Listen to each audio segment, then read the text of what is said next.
Good morning, everyone. Today is the time and place, is the date and also the place for the Point of the Mountain State Land Authority Board. My name is Lowry Snow. I'm one of the co-chairs and being joined by Representative Tusher, the other co-chair. So we're going to call this meeting to order. We have a quorum assembled. Most of us here in person, but we have, board members online as well. So let me begin by welcoming those of you who are here in person and those attending online. Welcome to this meeting. We hope you've had an enjoyable and safe Independence Day as we all celebrated the 250th year of our independence. Since we last met as a board, some really important actually landmarking milestones have been achieved.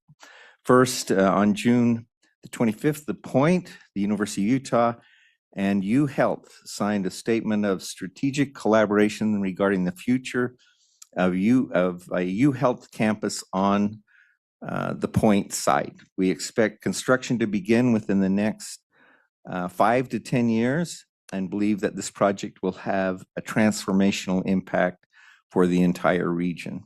On June 29th, just last week, we joined our private sector development partners, the Point Partners, for the groundbreaking of Phase 1. We appreciate Governor Cox, Speaker Schultz, and President Adams for joining us for that occasion. And earlier this week, you may not know this, but earlier this week, we issued a request for statement of qualifications for one or more private sector builder developers to deliver on a 50-acre owner-occupied housing at the site. So that's exciting. We'll hear more perhaps about that from our director. We look forward today to receiving additional information. Well, with that, we'll get started with the main part of our agenda. We want to allow public comment. If anyone is attending here in person, as a member of the public, we invite you to come forward if you have a comment to make. And our assistant, Jen, is also watching online to see if there's anyone interested. Jen, any interest being shown? Anyone here from the public that would like to take a few minutes to make a comment? Not seeing any hands and no one coming forward. We'll move on to the next item on the agenda. But I should say before I do that, that we still appreciate public input. At this meeting, we also appreciate public input through the portal that's available on our website on any issue you members of the public think relevant. So next item on the agenda, item number 3, is to consider approving the minutes of our June 10th board meeting. Your board packet contains those minutes, and as always, we appreciate Ms. Morrill and her efforts in preparing those and getting them to us. The co-chair would entertain a motion to approve the June 10th, 2026 board meeting. The chair would entertain a motion for approval. Motion to approve from Mayor Walker. Thank you. Do we have a second? Second by Mayor Wilson. All in favor of that motion say aye. Aye. Any opposed say nay. Motion carries unanimously. The minutes stand approved. Next item on our agenda, we will hear from Don Willey, Director of Operations. Don, if you'd like to come forward, take a seat at that dais there. We will get a microphone for you. We appreciate the trust, the public trust placed in this board to ensure that land authority funds are appropriately spent in a proper and consistent manner and always subject to an approved budget. So with that, Don, we'll turn the time over to you, who helps us in that process to track and maintain the expenditure funds and making certain that we remain within budget. So, Don. Thank you, Chair Snow. Also want to recognize and appreciate the support we received from our Finance and Audit Subcommittee with Mayor Walker, Mayor Ramsey, and Director Ambray. We're at our year end here, so this is the first glimpse of our final numbers. We'll have some adjustments as we get a final invoices processed for the month of June. But what we see here is largely what will be our year end numbers. So I'm pleased to report that we are at or under budget in every category across. Again, appreciate the vision of the board to ensure that we are, one, setting a prudent budget, but also two, ensuring that we are consistently spending with the taxpayers in mind, only what's necessary to move the project forward expeditiously. So it's a simple report this month. We look great for our year end and expect to come in again at or under budget across the entire fiscal year budget. Thank you, Don, for your presentation, and thank you again for your oversight. Any questions from board members on this presentation, which represents the final month of our finance year? Is that correct, Don? Correct. We'll have a true up in next month, but this is the first glimpse of our year end. And I can't begin to say enough good things about the fact that we end this year within our budget. Thank you. Questions from members of the board for Don? Not seen any hands. I'm going to ask for a motion to approve this closeout for 2026 presentation and this presentation of the budget. Do I have a motion? Mr. Chair, I'll make a motion. Okay, that is a tie. The tie goes to the runner. So Mayor Wilson, let me get you a light. Does that your mic have a light on it? There we go. Mr. Chair, I'll make a motion to approve the financial position closeout for fiscal year 26 as presented. Thank you, Mayor Wilson. Do I have a second? Mayor Walker seconding that motion. Any discussion on that motion? I'll place it for a vote. All in favor of the motion as stated by Mayor Wilson, please say aye. Aye. Any opposed, say nay. The motion carries and your report is approved. Thank you again, Don. Thank you.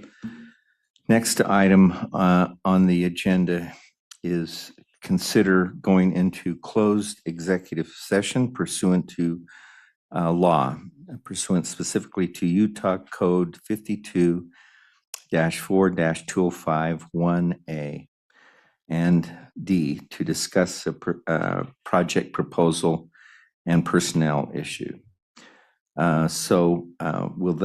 We will consider a motion to move into executive session pursuant to those statutory provisions that I referred to. I'll make the motion. Motion is by Representative Tusher. Do I have a second? I would second. Second by Senator Stevenson to move into executive session. All in favor of that motion say aye. Aye. Aye. Any opposed? Rule the motion carries unanimously. So members of the public, when we complete our item in executive session, we will come back out into public session. We may or may not be taking action, but we will be back into this meeting as a matter of public meeting. Thank you.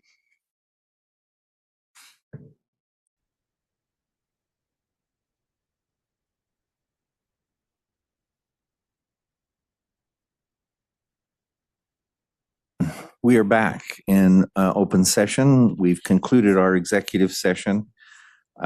We will now pick up as part of our public meeting, referring you all back to the agenda. The next matter on the agenda that we will consider is item number 6, consideration of a sub-campus application for Blackwall Ventures. We're going to, in a few minutes, turn some time to Mr. Dan Reeves. He's a partner at Blackwell Ventures, and he can introduce the presentation. By way of background, the Point Board some time ago received a joint sub-campus application from our Point partners. We refer to them as TPP, and also Blackwell Ventures. It was a joint application from both. If given concept approval today, TPP and Blackwell Ventures will then proceed to work with the Point staff to finalize any additional information requested by the board. They will also commence negotiating of terms of any lease that will be involved. And at some point later, we'll be returning to this board for approval, for final approval. This today, let me remind the public and everyone here, what is before us today is to consider conceptual approval. So with that, Dan, Mr. Reeves, we'll turn the time to you. And as I said, you can introduce those with you and also begin your presentation.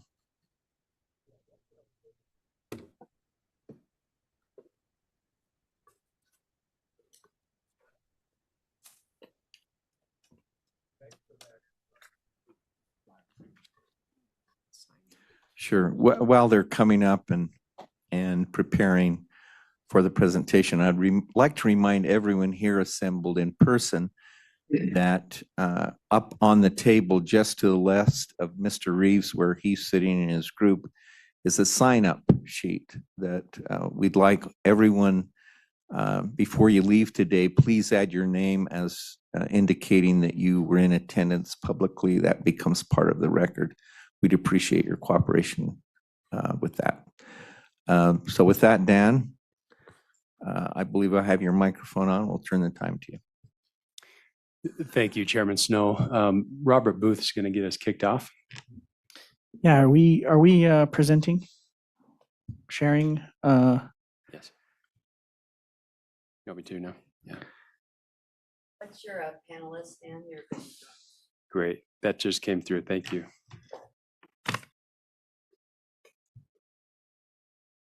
I'm used to the other room where we have the screens on the wall to be able to see. So I'm assuming if you're sharing, I'll be able to see on the screen here. There we go. Okay. Thank you, board members and staff. I'm excited to be here. As is mentioned, we collectively, TPP, Blackwell Ventures, have submitted a sub-campus application for about 30 acres to the southeast of the site. We're excited to be here. This would be a joint venture between our two entities, and we're excited. We're going to go through the list that you'll see here. We're going to cover, I think it's fairly extensive, the application that we've put together, as well as this presentation. We have a lot of slides. We're going to try and go through them fairly quickly to not take too much time, but we want to take as much time as you feel appropriate to go through. So you'll notice here at the end, it says conclusions Q&A. If there are questions along the way, don't feel like you have to wait till the end to ask your question. Please interrupt and we'll address the question there. But we have multiple consultants online, multiple people here to kind of get through this information. So we're excited to present to you today. And to echo that, we'd prefer to answer questions along the way, just so we make sure everything gets answered. So please interrupt us. 10,000 foot view. Why we are doing this is basically to fill a void in the market and bring a lot of economic impact and brand recognition to the Point. This highlights some key aspects of why we are doing what we're doing. But over the 10-year lease, which is what we're proposing, this is a short term. This is not permanent grounds. This is, in working with staff, it looks like a 10-year window is what's going to work best. And over those 10 years, based on our current pro forma number of events and size of events, close to 6 million attendees would be coming through this venue. And Johnson Consulting, who is on the line and I'll introduce shortly, from their economic impact study, it would bring just shy of $4 billion of economic impact to the state, 163 million of new tax revenue, 1,438 sustained jobs, all at no taxpayer cost. We are not asking for a public bond or anything from that nature from the state. Rather, we are proposing that we would actually be not just contributing this economic impact and tax revenue, but also to be negotiated after this vote, a land lease agreement and other terms that would bring further revenue into the state and to Palmsla. One of the voids in the market is a venue large enough to accommodate multi-day music festivals. Many other metro areas have large festivals that bring in incredible economic impact, and Utah just doesn't have that. And we're going to talk later about how we're missing out on a lot of artists that would stop here, and they take those dollars elsewhere. This would also be a great venue for not just music festivals and concerts, but other cultural events, which we'll talk about.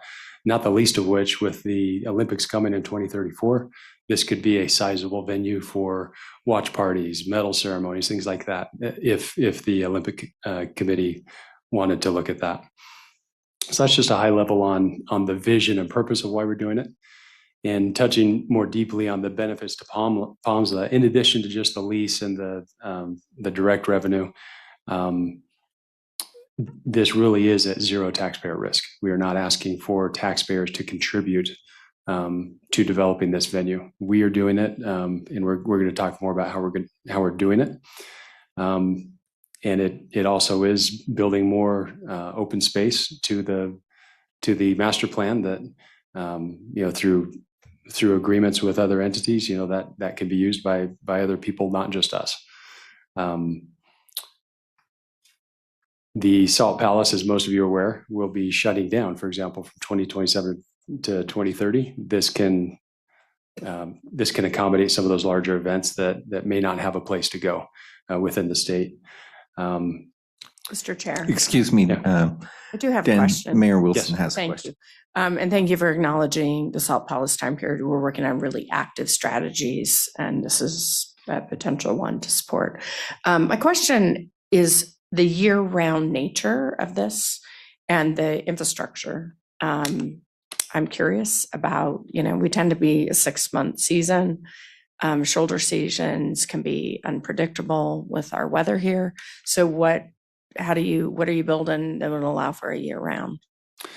We can, as long as people are willing to brave the elements, we are intending on holding other cultural festivals. We haven't built those into our financial model, but fall festivals, Christmas festivals, Easter festivals, things like that, where people can gather, Winter Olympics themselves, in a winter environment, and use the venue.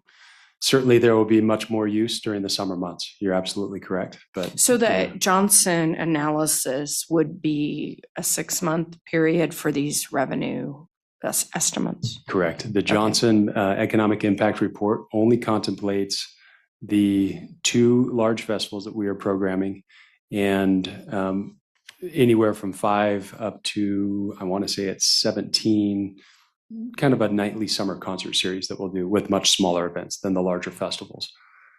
Anything beyond that is not factored into the economic impact numbers, just because we do not fully have control over which events come here. But yeah, that would be on top of this. Okay, thank you. Okay, great question. This is a quick snapshot on our proposed schedule. Meeting before you today in the hopes that we can then commence with the next steps. Have bond funding in place by the end of September. Have site plan and engineering put forth before you this fall, and then develop this over the winter, seed in the spring, and hold the first festival next year, bringing a lot of brand recognition to the point and starting that economic impact clock as soon as we can. So we'll quickly introduce the team. You certainly know the Point Partners. We, Blackwall, lots of experience both in the entertainment space and in development space. For example, John Buckner to the far right, one of the partners in Blackwall. He put on the first Love Loud Festival for Imagine Dragons and has both as a performer and other industry participation is participating in about 5,000 concerts, including all of the large festivals and other big venues. He's pretty much played in every venue as a drummer for Neon Trees, for the record, among other things. And we've had considerable contribution into bringing large festivals like this to Utah. TAG Presents. Paul Thornton is on Zoom. He's based out of state. He's one of the largest concert promoters and operators of festivals in the Western U.S. This is just a snapshot of some of the events that he produces, including the Circuit of the Americas in Austin for Formula One, ESPN X Games, the Wonderfront Festival in San Diego. He's used to managing and running very large events, many of which are much larger than what we are proposing here. He's booked incredible artists. You can see just some of the artists that he's booked here. And so we're really, really excited about that partnership. And we're going to hear more from Paul in a minute. Brad Main is one of our advisors on this project, and you can see his resume here. He developed and became the president and CEO of the American Airlines Center in Texas, MetLife Stadium, and other large venues. Wealth of experience on running large venues and operations like this. TAG Presents will be creating the overall master security plan for each event, but locally we'll rely on local talent and groups to actually implement the security plan. Centennial Group, for example, they run security on just about every major venue here in Utah, as you can see here.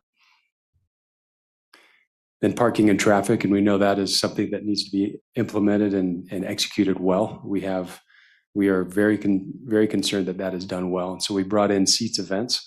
They're a national company that runs parking and logistics for some of these large events. Austin City Limits, a very large festival in Austin. Indy 500, which is they draw about 350,000 attendees a day, and they run all of the shuttling and logistics in addition to creating the parking plan and strategy for that event and other similar events. I think you're familiar with Method Studio, one of the most well-known architectural firms here in Utah. They've been a design partner on this project and others that we work on, and we're excited to have their expertise. And then on the construction side, Hadco Construction, they have been integral in back-checking budgets against concept design and really giving a lot of input into how this site gets built out.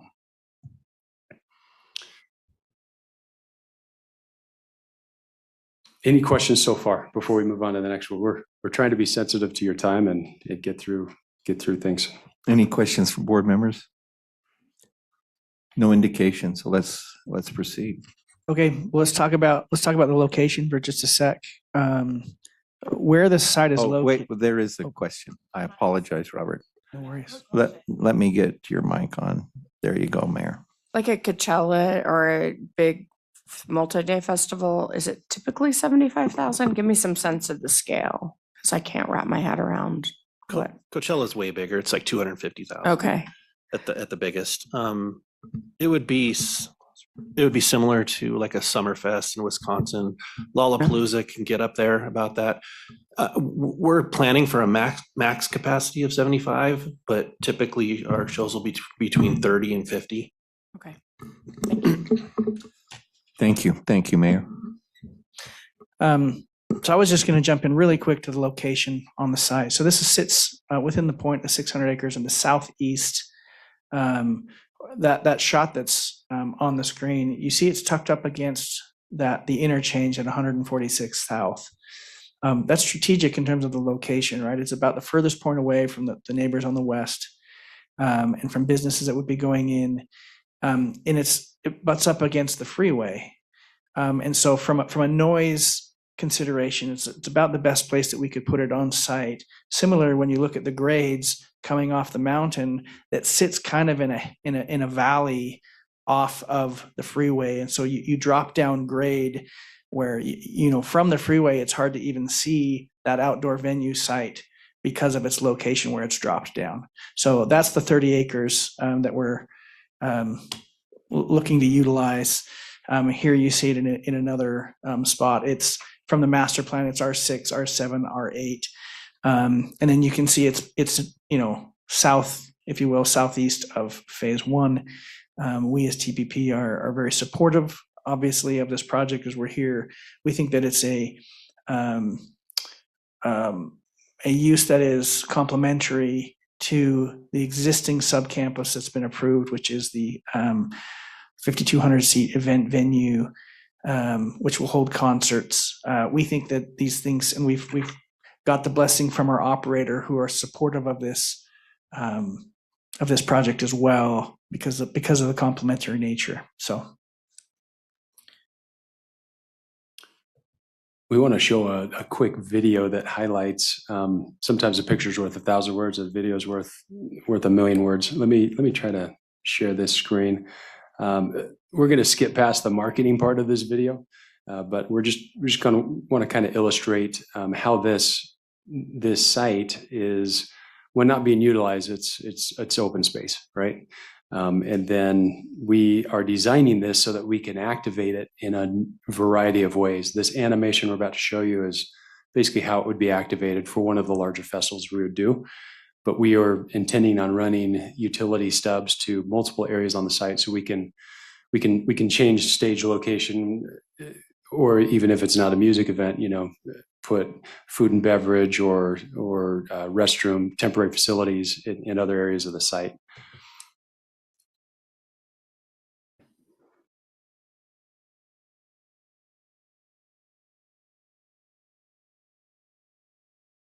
And there was really cool music, but this hopefully gives you a visual of how this can be used.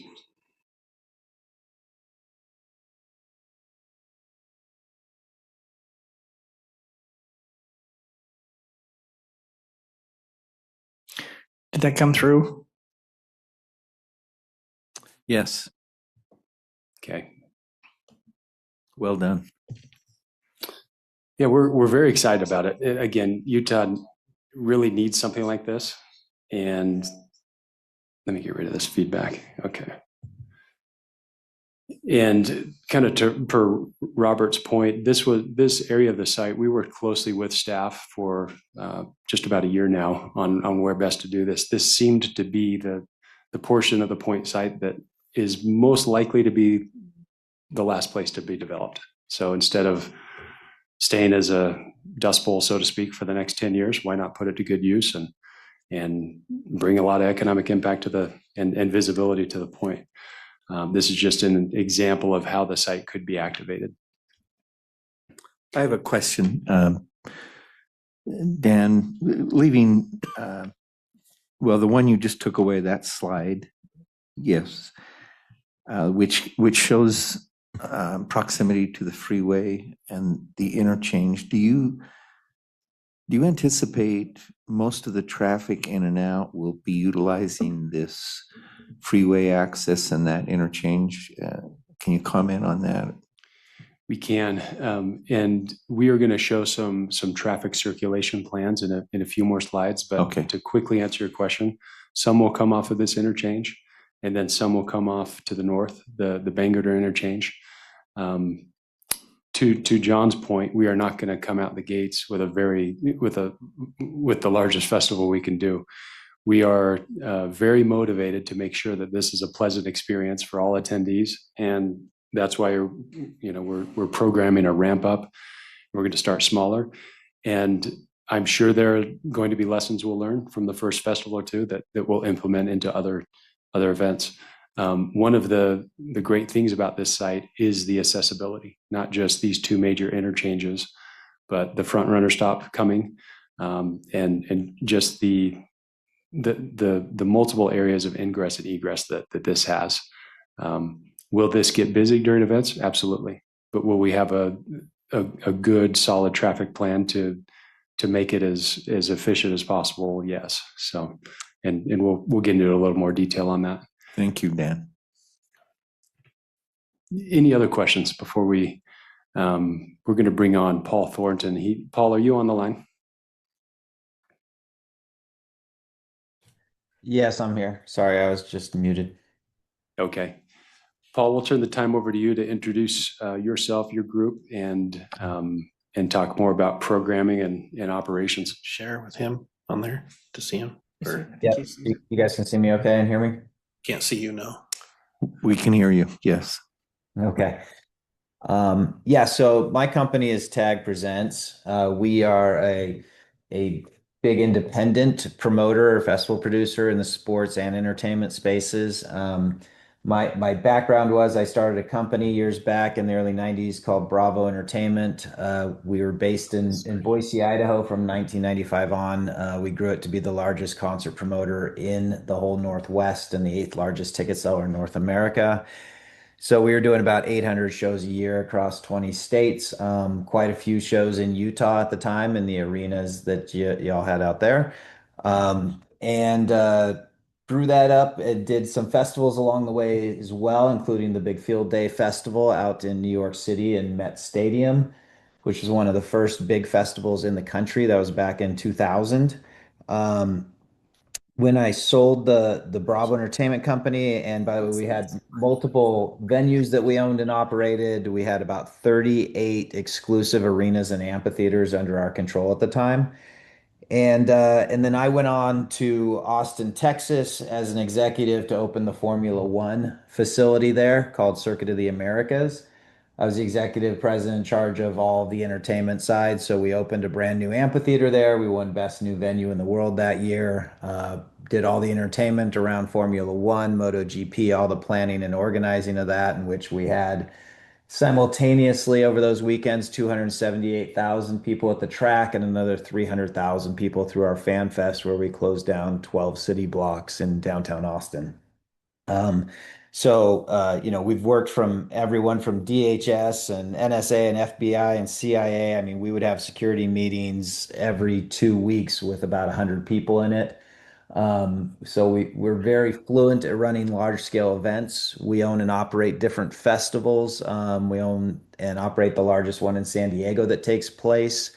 We have another Southern California country festival. We created with Jeff Foxworthy a country and comedy festival called Red Fest. We also produced and re-strategized the whole ESPN X Games for ESPN and turned that into a 180,000 person festival as well. Same thing we did for Do Fest, for Shaun White's Aaron Style in LA. We've worked with different stadiums in helping the design as well, so they can design for entertainment, like the Banc of California Stadium for the LAFC team in Los Angeles. And also the San Diego Symphony. We did all their summer concert series bookings and plannings, and then we helped them design the Rady Shell at Jacobs Park, which is that beautiful amphitheater right out on the water in downtown San Diego. So we have a lot of experience from the design, but also the owning and operating of venues, and then the booking and running and marketing of festivals. We have an in-house marketing agency as well. Pretty much across the board, we have all that team and skill sets. We've booked every big level of entertainment and had a lot of great success with that. So we feel really good about this project and what our team can bring to it. Our lead festival director for us just ran the whole NASCAR event in San Diego out on Coronado Island on the military base. Also puts on the DNC convention, the RNC convention, the presidential inauguration. Basically, anywhere the president goes right now, they have to go in and do all of the security legwork for that and all the setup. So we have a very experienced team on operations and logistics, a great marketing team, a booking team that goes back to the mid 90s as well in place. And also, I think what's a couple things that's great about this project and our team is that we have strong roots in the market. I personally live in Boise. This is where we're headquartered out of. But we do stuff all around the country. And we also, it very much aligns with our role in this partnership with Blackwall and what I had to do with our team at Circuit of the Americas, which was open a brand new 1,500-acre campus, have huge flexibility, multiple sporting events, entertainment events, conventions, all kinds of different projects that we were in charge of basically handling and taking care of and bringing in from start to finish. So that's a lot of line up that experience we had there into this project and take it forward from there. Dan, is there anything else you wanted me to touch on in that regard? I think that's helpful, unless you wanted to touch on any aspect of the site that we didn't touch on as far as setting it up for flexibility for various types of events. Yeah, I think, in the design that we've done with your team there, really focusing on how do you make this function? How does it move correctly? How do you look at the ingress, egress, and how do we move people around is a big part of the experience that we're able to bring to that table and understanding all that, so that we get people in and out correctly, how concessions can operate correctly from a back of house and front of house. I personally hate ever seeing lines, and so we do everything we can to mitigate that. But also how to build this very flexible, as we talked about, where the kind of western side would be a little more geared towards your concert venue setup, your main stage for the festivals, and leaving the other side more accessible for if we brought in an ESPN event or an X Games or a Spartan race or High Rocks Fest is the huge health fitness thing kind of taking over the world right now. And this would be a fantastic spot for something like that. We're working right now to roll out a whole new event called Volley Fest with Kerry Walsh Jennings, the greatest U.S. American volleyball player ever.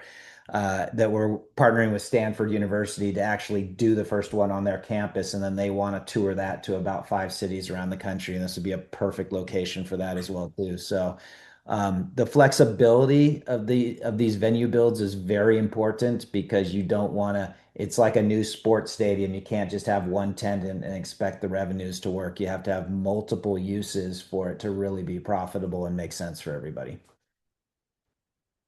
Thank you, Paul. Any questions for Paul? And Paul, hopefully you can stay on the line for any other Q&A. Board, any questions? Looks like we do. Thank you. I asked this question a minute ago, Paul, and I don't know if you heard, but I'm interested in what you've been able to tackle in the winter. And I like that you're from Boise because I think, and that Johnson didn't account for a 12-month financial analysis. And we all know that lately February is great, but most years it's not the year to do much. But are there some opportunities for winter fests? Have they been done in other places? It'd be great to look at winter. I actually think, maybe spring, fall, we can maybe reach a little further, take some risks. But are there things that could be done in the winter that are out there, maybe even not just in the US? What do they do for fun in Alaska? Is they lean in, they have a shorter summer season, et cetera. So I'm curious about the ability to program beyond summer. Yeah, absolutely. Our company produced the Honda Ski Tour, Jeep King of the Mountain events, Jeep 48 Straight. So we would take those to most of your cache ski resort towns. So the U.S. Olympic Skiing Committee hired us in 2008 to lead up to 2010 Vancouver Olympics. They wanted to make skiing relevant again. Let's put it that way. Borders had been kicking skiers' butts for 15 years at that point and outselling them. And they contracted us to create a tour for 2 years leading up to that Olympics because skier cross is a brand new sport. And so we did a skier cross on the mountains. You went to Aspen and Squaw and Telluride and Breckenridge and a whole slew of places. And we would do the big events on the mountain, and then we would do these celebrations. We would bring 20 or 30 bands in and, build huge heated tents in the squares and on the hill and sold out everything. We aired it on ESPN. And literally they said within that first year, ski passes and ski gear outsold Borders for the first time in 15 years, and it created a cultural movement. That's part of why Formula One reached out to us to get involved when it was coming to the United States in Austin, was because what we were able to do with skiing and that shift and adding on entertainment to make it bigger than just a niche event was the same thing that Formula One needed, because it had never been successful in the States prior. And now it's been hugely successful, as you've seen. So yes, we have a long relationship of doing a lot of events during the winter. We just opened a new venue actually in Boise, Idaho, about a month and a half ago. And we've been hosting thousands and thousands of people for these watch parties, for the World Cup games, for concerts, for different events. In the winter, we're going to be doing a big Bluebird Days event that we're working with the city and Ann Morrison Park on. We're also bringing back the Pray for Snow Festival, which is going to be sponsored by 10 Barrel and a bunch of the sporting companies in town. So that's another one. We had the Snowcore tour we did years back. Like I said, we've worked with Sean White and his Aaron Style, which could actually be a really great fit for this space here. So a lot of times, especially you get into November is first couple weeks of November is a fantastic time period to do a winter related event because everyone's just itching to get back on the mountains, but they're not quite there yet. And all the endemics are ready to roll out their new gear and really push it hard. So that's a great time frame. December and January, it's tying in the entertainment with things on hill, but then in your case, because you're so close to, you can bring those down into the city so easily, which is really a great aspect of what you can do there in a larger sense in Salt Lake City. There's quite a bit of programming that we can do in that regard that we have done. Also endurance events, depending on what you can do in that regard. We've done things with Red Bull. We've done different Red Bull activation events that draw tens of thousands of people, like the snowmobile jumping or the races. And this is a great site to do some of those things on. And we have a very close sponsorship relationship with Red Bull. In fact, we're doing a big event with them in the Northwest this Friday around the Twilight Criterium big bike race. So there's lots of relationships we have and have worked with to bring in different events year round that I think could fit. Great. Okay. By the way, we tried ski journing, and it was such a big hit downtown Salt Lake with not snowmobiles, horses pulling skiers and like a little small jump. It's very, hate to say it, they'll be offended, but it's very amateur, but it's so much fun and the crowds love it. So, I think we want to keep it downtown Salt Lake, but maybe there's a day here or whatever. So I just think from an economic impact, and it was mentioned, I oversee our Visit Salt Lake contract and I'm working on the Salt Palace redevelopment, and we're really concerned about closure and the impact on downtown. So any events that can drive hotel rooms during the convention center closure is a great opportunity for us.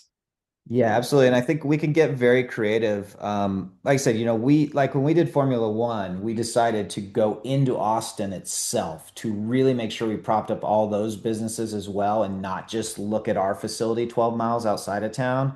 And it was a huge boom for all those businesses. And I think that's the same philosophy we would bring to this, is this is not just to profit for this space, but for the whole town. And we can get creative with events. I mean, we've done winter events. We did an Ice or Air event in the San Francisco Giants stadium where we trucked in all the snow from Tahoe and put on the big, ski jumping events with music and had 50, 60,000 people out there. So, we can get creative on how to make that work. Great, thank you. Thanks, Mayor. Dan? Let's talk about parking. Now, a 39-acre site certainly is not large enough to accommodate all the parking that will be needed for these larger festivals. It certainly can accommodate a lot of the parking for these smaller events we're talking about. As such, we are proposing a parking share with Palmsla for any vacant ground that's still at the point where we can expand offsite parking to, or I should say, parking within the point. Certainly with shuttling, which Seats Events, who we've engaged as our parking consultant and operator. Now during the initial years, that's going to work just fine. Currently, there are about 145 acres of usable vacant acreage that again would just be sitting dormant, and unless we perhaps activate it as parking.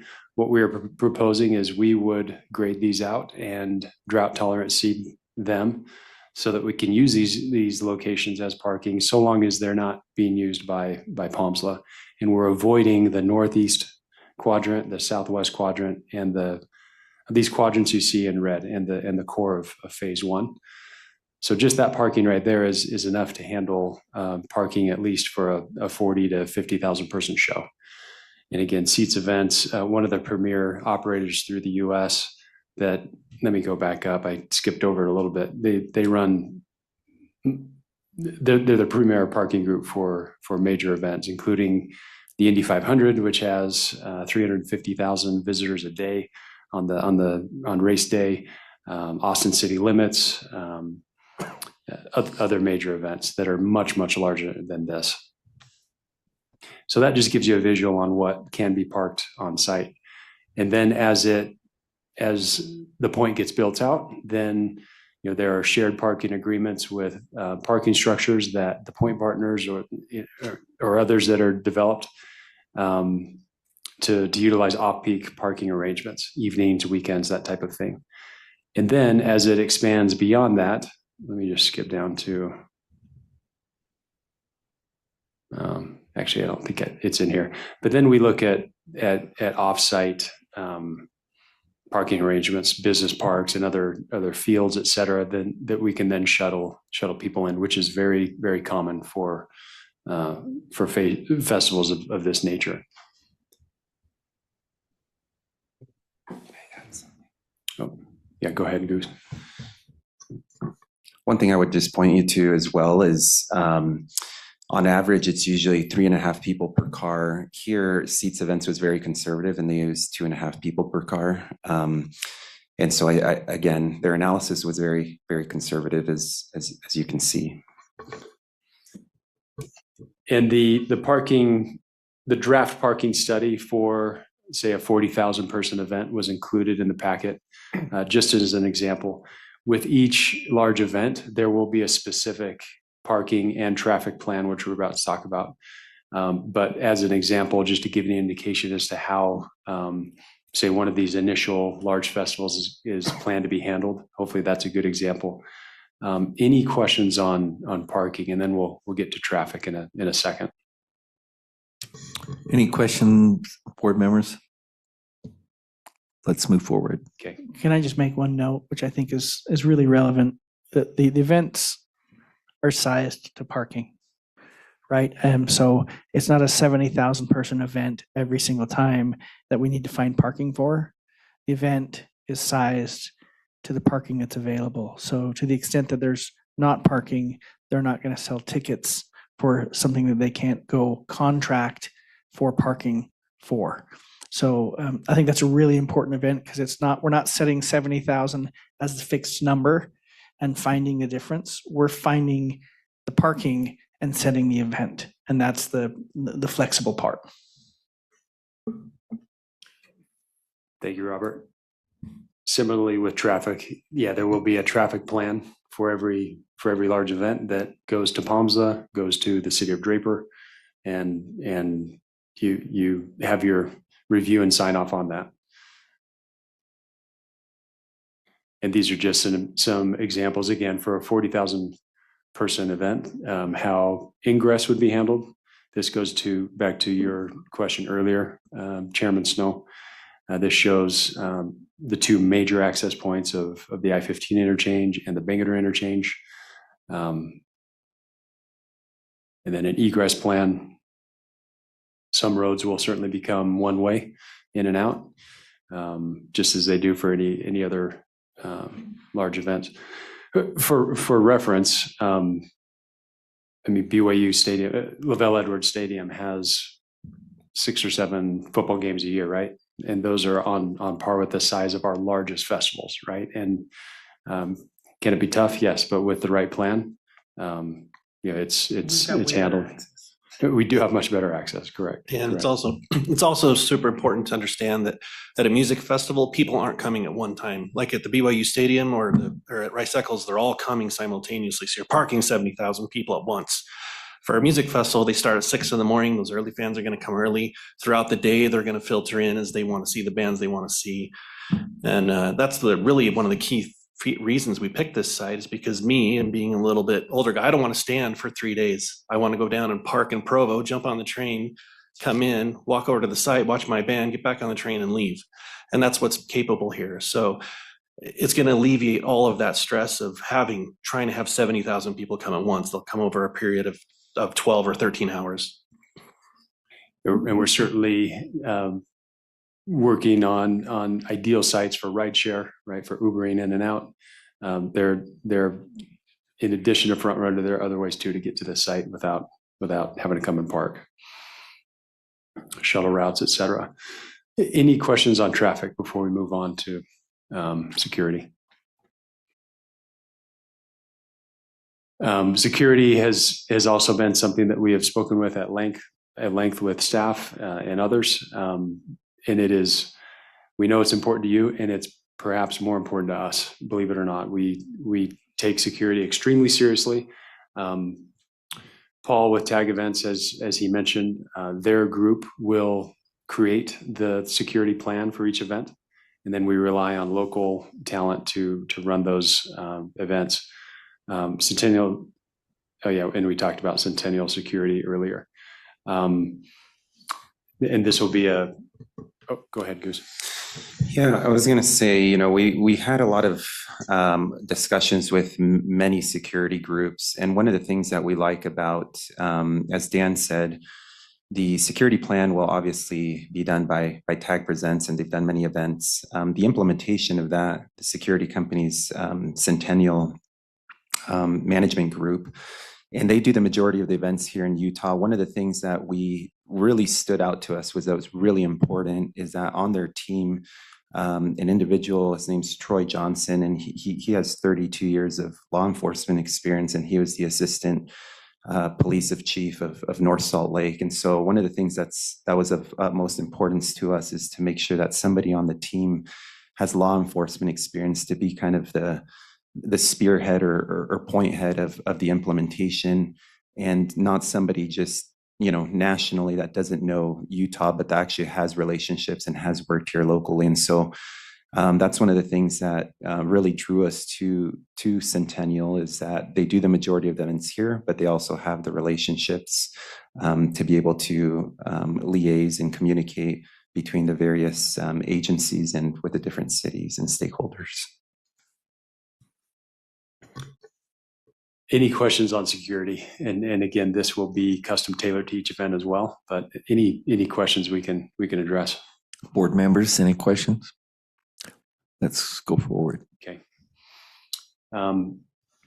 Benj with Piper Sandler was going to join. He's traveling abroad, and so it appears that he may not be on. Unless, Benj, are you on?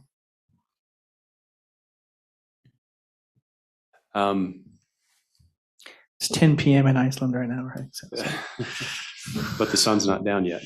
So yeah, he is in Iceland. But As far as financing this, again, we are not asking for public bonds. We are working with Piper Sandler to structure a PIF, which basically is it's a privately imposed fee that we are putting on the event. As you're probably very likely aware, Piper Sandler has structured the PID and the other bonds on site. Fortunately, and we hope that PID isn't a bad word, but there will be no PID required for this PIF. That will be monetized through a public financing authority, and thus no need for a new PID. But basically, the bonds are structured based on revenues of the events that we are putting forth on the venue, and there will be an additional fee, not a tax. It'll be a venue fee that's added to tickets, merchandise, food and beverage, for the music festivals and the concert events, and that fee pays back the bond under the PIF structure.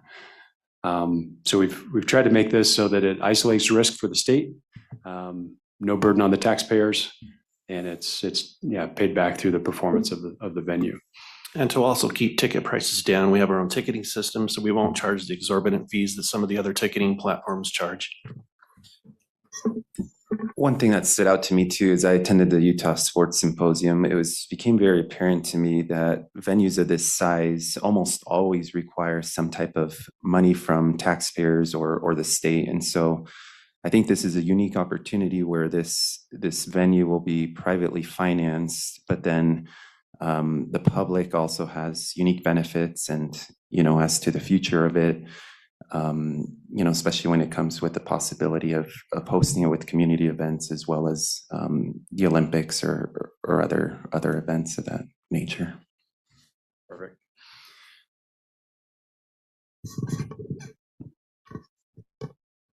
To John's point, the 12% venue fee is still significantly lower than what just the ticketing fees from other platforms, et cetera.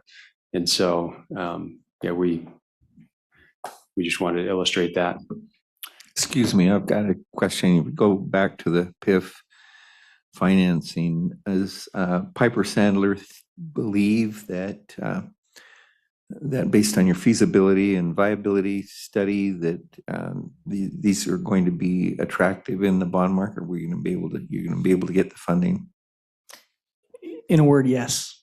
Yeah, they generally pre-feed these concepts to bond buyers, and they generally don't. We just closed on another transaction on a separate deal with Piper Sandler, and it's essentially known. They're having conversations with the bond buyers before their pricing and sending it out. It's called the preliminary offering statement that goes out to the market. They generally know that they're buyers before they're putting it out to the market. And so, in a word, more than one word, yes. Okay, and as I understand it, the main use of that financing will be to complete the infrastructure, of these improvements. Is that right? Correct. Okay. Correct. We will be deploying about 17 million in improvements to this ground, which at the end of the lease, we walk away from and the state keeps. They accrue to the owner, to the state. Yes. Correct. Okay. Thanks for answering that question. Okay. Robert, I'll turn the time over to you on. Yeah, so we'll be brief. I know we're getting long here in the presentation, so we can move it along just a little bit. But then we've talked about the 10-year nature of this lease, and I think that's important because that preserves the right for the state to do something with the land long term. And by the way, that right may be, we love this festival and the economic benefit that it brings, and so at the end of 10 years, let's keep this thing going. And that might be the decision, or the decision that Palms Land and the board could make is, hey, we've had a nice run, it's been great, but we now have some other use that is important, and thanks. And that would be within the board's discretion. So it's a 10-year lease, those are the terms. $19 million of improvements. That's both hard and soft costs that we put into the site.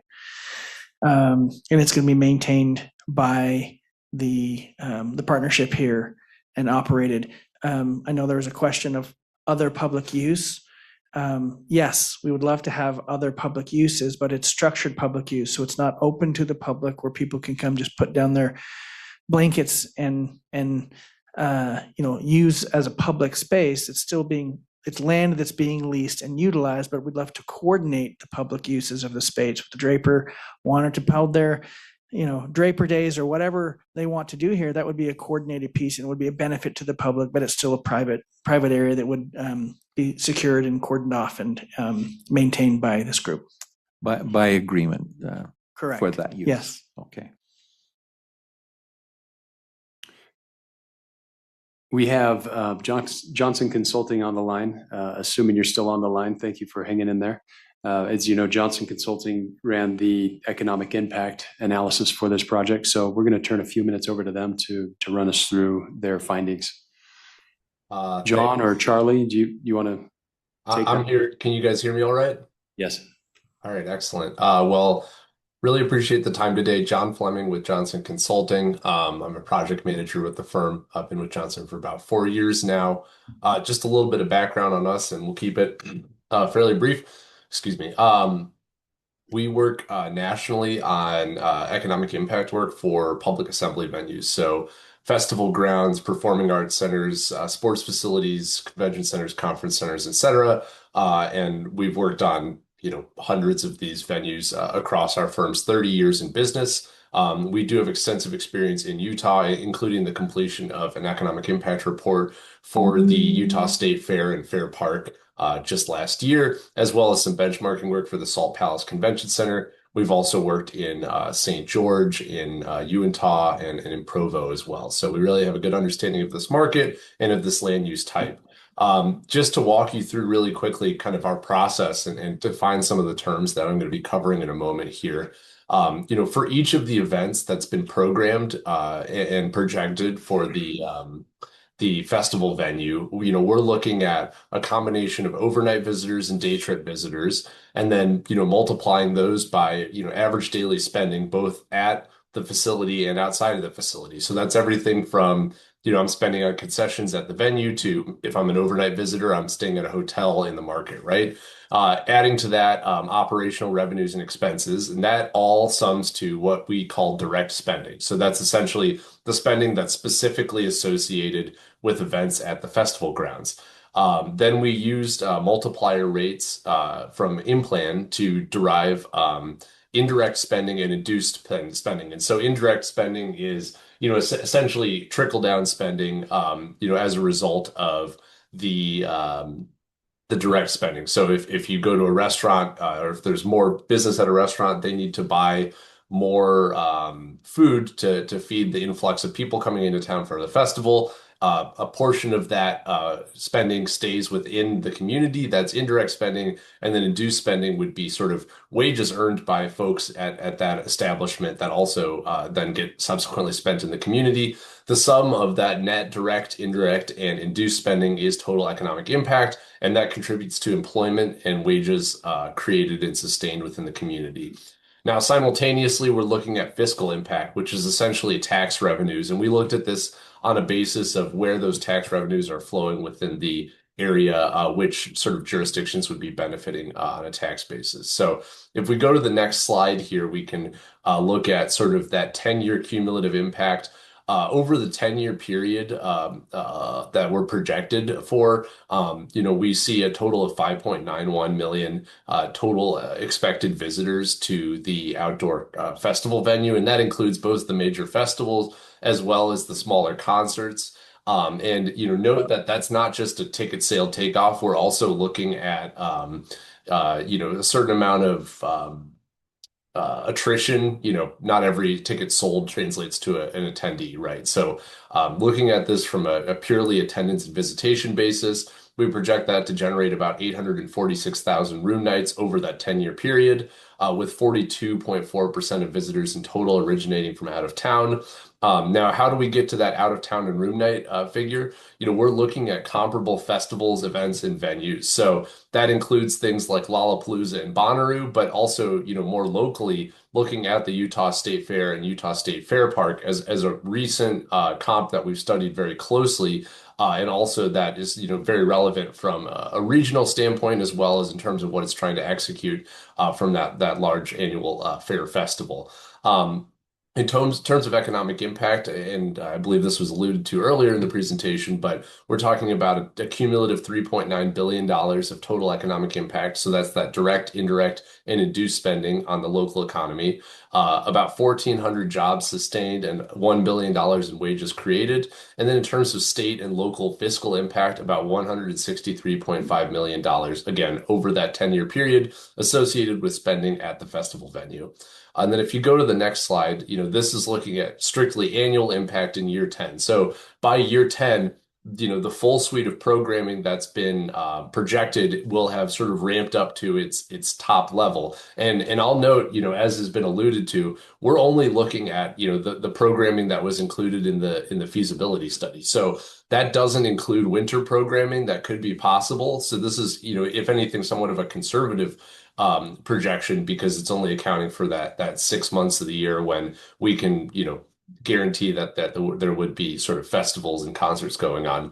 But in that year 10, we're talking about 850,000 total visitors in terms of attendees, as well as sort of support staff, artists, et cetera, generating about 105,000 room nights. $598 million economic impact on the local economy, about 1,400 jobs sustained again, and then 154 million wages created in that $24.8 million state and local fiscal impact in total.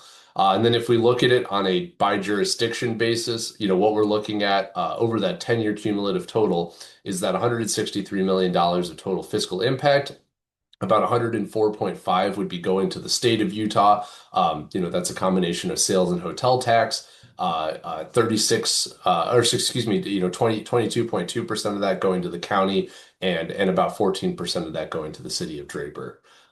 So that's, sort of the top level. And then I believe that the full economic impact report has been shared with the board. So happy to address any questions on that or on the numbers that we just presented at this time. Thank you. Any questions from the board? Dan, back to you. Okay, thank you. One quick thing we would just add, and we included this in our lengthy application, but not only did we look at the vision of the point of the mountain, but also the new plan, which we appreciate, that came out from the Governor's Office of Economic Development, as well as Governor Cox, when it comes to Utah Elevated.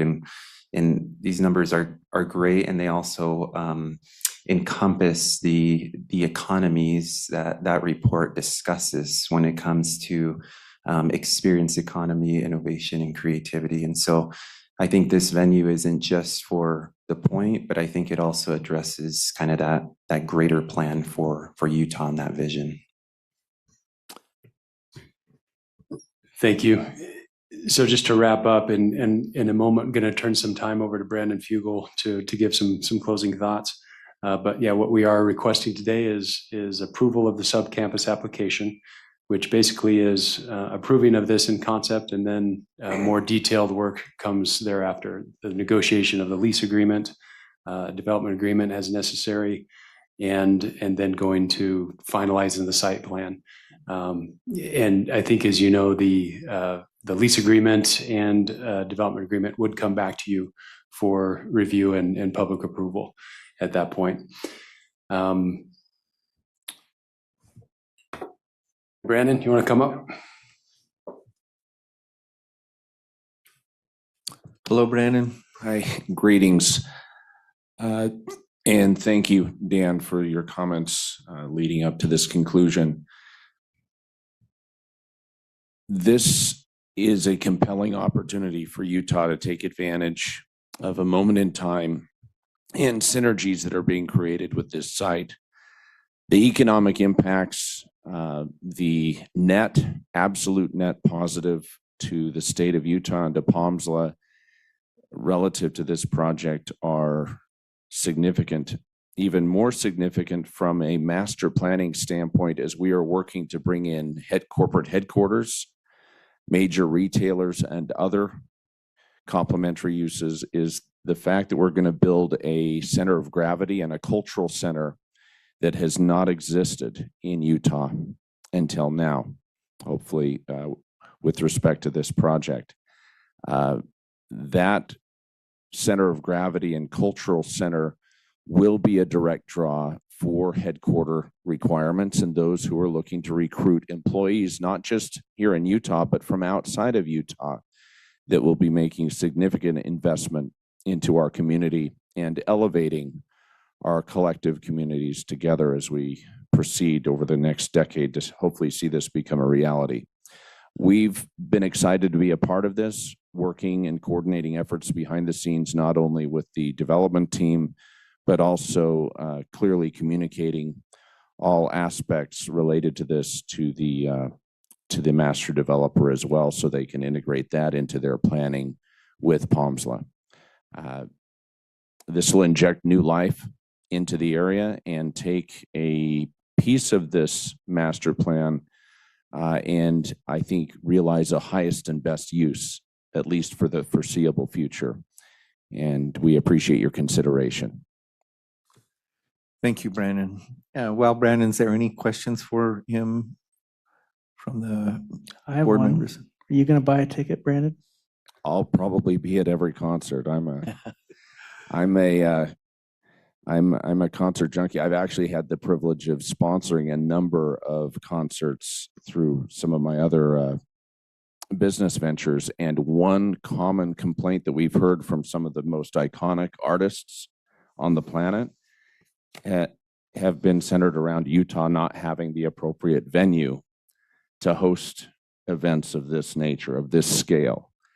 And from that standpoint, this is really exciting because this injects new energy and brings something that we've never been able to accommodate in Utah until now. So I'll be a ready, willing, and able paying customer. Let the record so reflect. So. That change our economic forecast? Yeah. So I think Jefferson, you had your light on. Yeah, not a question, just a quick comment. I appreciate the mentioning of the plan. I will just tell you, as I had the opportunity when I took this job initially to travel around the world looking at some of the most successful innovation districts. And obviously innovation is a huge part of that, but the activities around that were so critical. South by Southwest, we talked about how they tried to make that a cool tech hub, tried to make that an innovation hub. It wasn't really until they brought the music and the film together that really created what is now South by Southwest. And not that we want to be like that, we want to be our own better version of that. But I do think this is going to be very complementary to a lot of the stuff we're trying to do there. Thank you, Jefferson, Mr. Director. Appreciate that. Any other comments or questions from board members?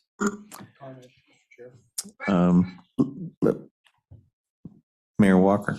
Thank you. I just wanted to say I appreciate all the discussion that we've had in this meeting, but over time about the impact that it'll have from. I look at impacts differently as a mayor because I hear the impacts are not quite. It's not always the upside that we all really see this to be, but I do appreciate very much the addressing the parking and the traffic and the fact that we have the space and the connections and the ways in and out of the site with Front Runner, with the interchanges to really make it flow. And I appreciate that you're addressing those issues because there are things that will come up. I'm also excited for obviously this to be in Draper City, especially if you roll in some of the big name acts like Kenny Chesney and Zach Brown and some of those acts, maybe Taylor Swift herself. I think that, and maybe my question would be, we have a 10-year window on this, and do you really see this and as a draw to the other things that we've always kind of hoped will come to the point? Do corporate planners look at this venue, they're going to sit and say, we want to maybe be here because we'll be in proximity? How do you see that draw for, the future sort of things we've always contemplated at the point. We all know this is the most strategic infill site in the United States, but seeing that fully realize its potential requires a cultural center. You have to have a cultural center. I appreciate Jefferson Moss's comments because they were spot on in looking at other successful centers of gravity, economic centers of gravity. A key component of those centers of gravity have been a cultural revival element and an ability for the community to rally and come together, regardless of demographics, regardless of any differences. You see a melting pot created at this site, I think, by virtue of this project that you can't create otherwise. And I think that dynamic it's a differentiator. When a headquarters is looking to bring 1,000 employees or hire 1,000 employees in a market like this, in a dynamic secondary market like Utah, one of the key questions that site selectors ask is, what are the cultural benefits? Where will there be other ancillary benefits and quality of life advantages to locating on this site that will help us justify the economics associated with the commitment? The new reality of economics with development require points of differentiation in order to justify the rate structures that we have to achieve just to make these projects, these buildings pencil. And I think this will be a key complementary and even a key driving factor with that. So it really is part of the virtuous cycle of putting together a synergistic project that stands the test of time. Thank you. And thank you, Mayor Walker. I understand Mayor Ramsey has indicated she'd like to make a comment. Mayor Ramsey. Thank you. Hey, I appreciate it. And again, apologies that I'm not there in person. My schedule today was as such that it was the drive time I couldn't make work. So I've been on this meeting online since minute one, and I appreciate the presentation. I appreciate also the extra time that was given, prior to this, to go through this, to have questions answered, to really understand it. And the presentation answered any other questions I had. And I just think it's well done. It's been well thought through. I think we've been charged with coming up with something special and dynamic, and I think this is part of that. And so I just want to say thank you for all of the great work that's gone into this, and the work by staff and members of the board and everyone who's had a role in trying to determine whether or not this might fit, this might work. Is this something we might could do? I love seeing at this point high conception still, early on, but where it is now and where it's being presented now, I really love to see it. So I think it's well done. Thank you. Thank you, Mayor. Mr. Chair, if it's appropriate, Mayor Walker. I'd like to make a motion. Oh, go ahead. Can we say a couple of preliminary things, and I will come back to you for that motion. Mayor Wilson. Points and maybe a question. So I think it's our job to ask the tough questions. This is exciting, and I do see a lot of upside. And then I think for Michael and the team, we'll make sure that we're being the stewards of the public to make sure that we have impacts addressed. As I've mentioned, I've been buried in downtown and how we keep downtown thriving, especially during the 3 years we anticipate closing the Salt Palace, but also just the benefit to downtown. So I'm really interested around synergy with downtown itself. We know that if 40% are coming in from other areas, some are coming through the airport, many will need hotel rooms. I think we are going to see an expanded footprint of higher end hotels in the southwest and southeast quadrants of the valley over time. But for now, I think people will be staying downtown. That's a good thing, especially the first few years. So I'm curious if you could speak to any benefit that you see to the capital city itself with this. And then my second point is, I guess, both to the board as well to you, and that is, I'd like to see a sustainability report before we take final action on this, on signing, if indeed we decide to proceed today, which I anticipate we will, just so that we are inking those things that we have discussed related to water use, layouts, sustainable setups and takedowns and everything in between. So if you wouldn't mind tasking somebody to do that, that's something Michael and board, if we would be willing to consider before final consideration as we move to the negotiations and a final contract. But back to the downtown synergy, I know that you benefit if you're Sandy, I think, with this, and certainly Draper has impacts but benefits as well, both economically and in other ways. But talk to me a little about the downtown core. Again, I have that sensitivity as we're looking to backfill some of the economic impact due to a 3-year closure of the Salt Palace. Thank you, Mayor Wilson. I can speak to that. I actually think the capital city may be the greatest beneficiary of all. And I'll tell you why. The hospitality services, restaurants, and other elements that consumers, that patrons will be looking to take advantage of don't exist and won't exist for a very long time within the submarket area out in Draper. As much as Draper will be a dramatic beneficiary, I think downtown Salt Lake, especially through an interim period, may very well see this project fill the gaps, the inevitable gaps that will be created by virtue of some of that transition that you're going to have to carefully navigate.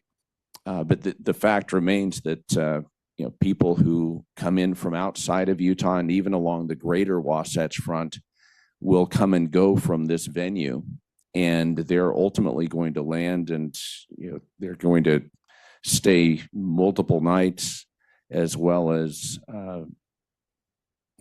go to restaurants, shop in our malls, and I think downtown Salt Lake City is going to end up pulling a lot of that momentum simply because it's out of necessity. We just simply don't have the hospitality infrastructure or services to accommodate a regular event venue like this. So congratulations in advance. Thank you, Brandon.